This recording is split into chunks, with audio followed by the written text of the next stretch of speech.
Sir రోజు రోజుకి ఈ క్రైమ్ రేట్ అయితే పెరిగిపోతుంది. అక్రమ సంబంధాలు ఏవైతే పెట్టుకుంటున్నారో వాళ్ళు ఎండ్ ఆఫ్ ది డే అది తప్పని తెలిసిన ఆ పనికి పూనుకుంటున్నారు. ఎండ్ ఆఫ్ ది డే హత్య గావించబడుతున్నారు, ఒకరేమో చచ్చిపోతున్నారు, ఇంకోరేమో జైలు పాలవుతున్నారు. అసలు ఏంటి ఈ మౌనిక ఇష్యూ ఏంటి? అసలు మార్నింగ్ ఫిలిం నగర్లో ఒక సైకో కిల్లర్ని పట్టుకున్నారు.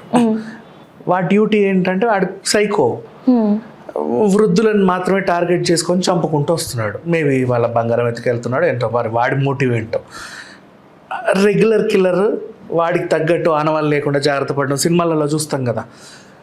వాళ్ళనంటే తీసుకెళ్ళి జైల్లో వేస్తాం, వాడు సమాజానికి ప్రమాదం.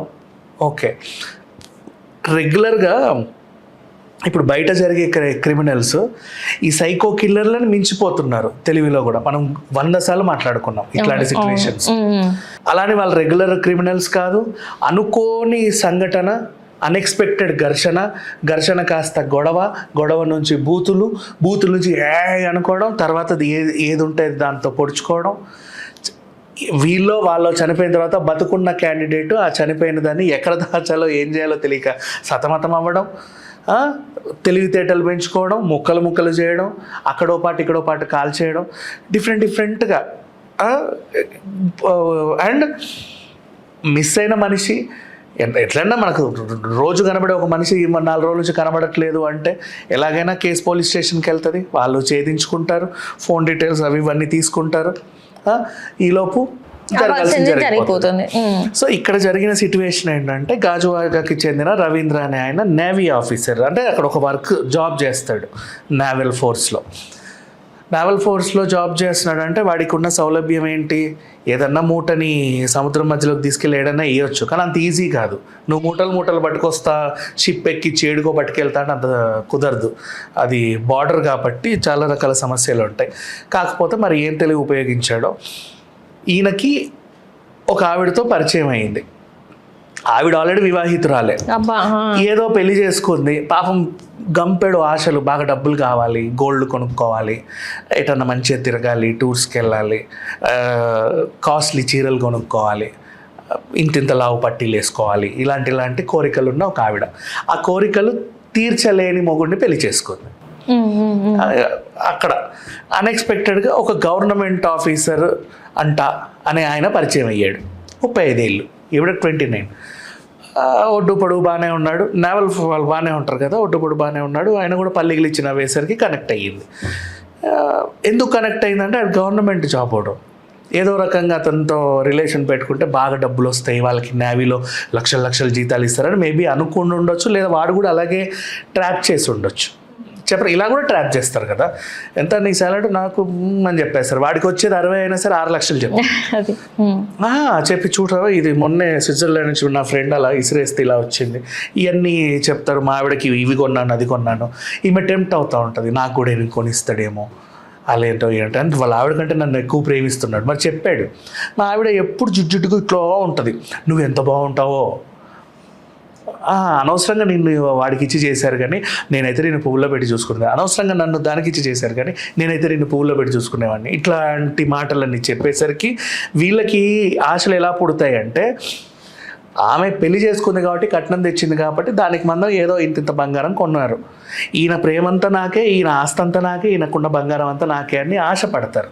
వీళ్ళు కూడా ఆశ పెడతారు, తప్పులేదు, వాళ్ళ పడ్డంలో తప్పులేదు, వీడు అలాగే పెడతారు, అలా మాట్లాడతారు కాబట్టి వాళ్ళనిలోగా తీసుకుంటారు ఇలాంటి ఆశలు చూపించి.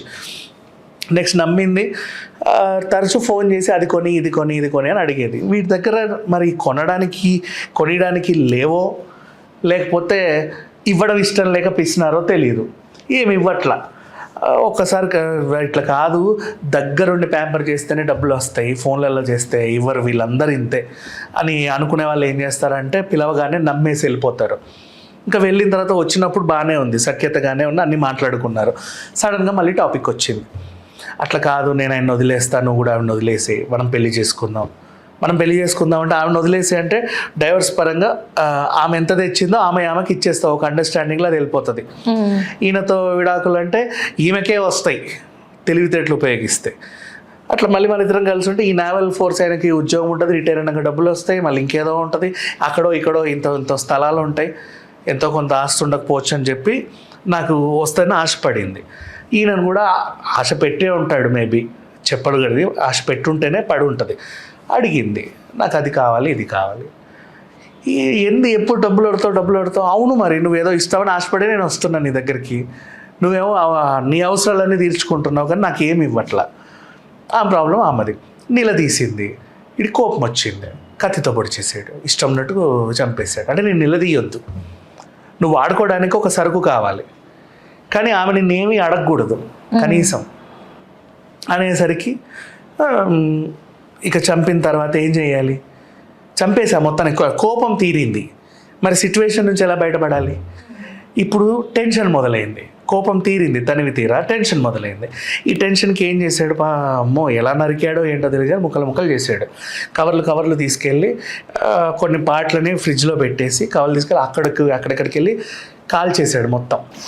అబ్బా, ఫుల్గా కాల్చేసాడు. కాల్చానని చెప్పాడు పోలీసు వాళ్ళకి, పోనీ కాల్చినవి ఎక్కడున్నాయో తెలియాలి కదా, అది ఇంపార్టెంట్. ఇప్పటివరకు తల దొరకలా, నాకు గుర్తులేదండి ఏ పాట ఎక్కడ పడేసాను అన్నట్టు ఈయన ఉన్నాడు.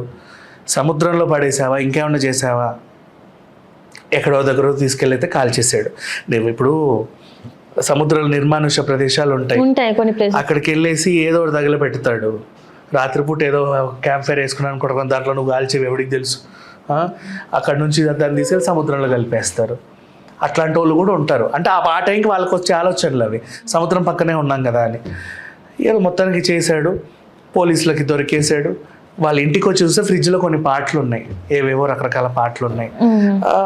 తలేది అంటే ఆన్సర్ లేదు, ఇతనే లొంగిపోయాడు.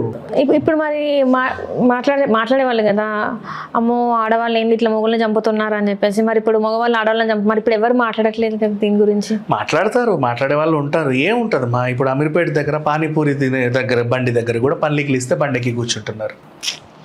ఏం మాట్లాడతాను చెప్పు. కోలివింగ్ హాస్టల్స్ ఇప్పుడు ప్రజెంట్ ఈ అమ్మాయి ఈ అబ్బాయి చేరారు. వీడికి వేరే బెంగళూరు జాబ్ వచ్చింది, వెళ్ళిపోయాడు. నెక్స్ట్ ఇంకో అబ్బాయి ఈ అమ్మాయి ఉంటుంది. ఈమె వెళ్ళిపోతే మళ్ళీ ఇంకో అమ్మాయి వస్తుంది.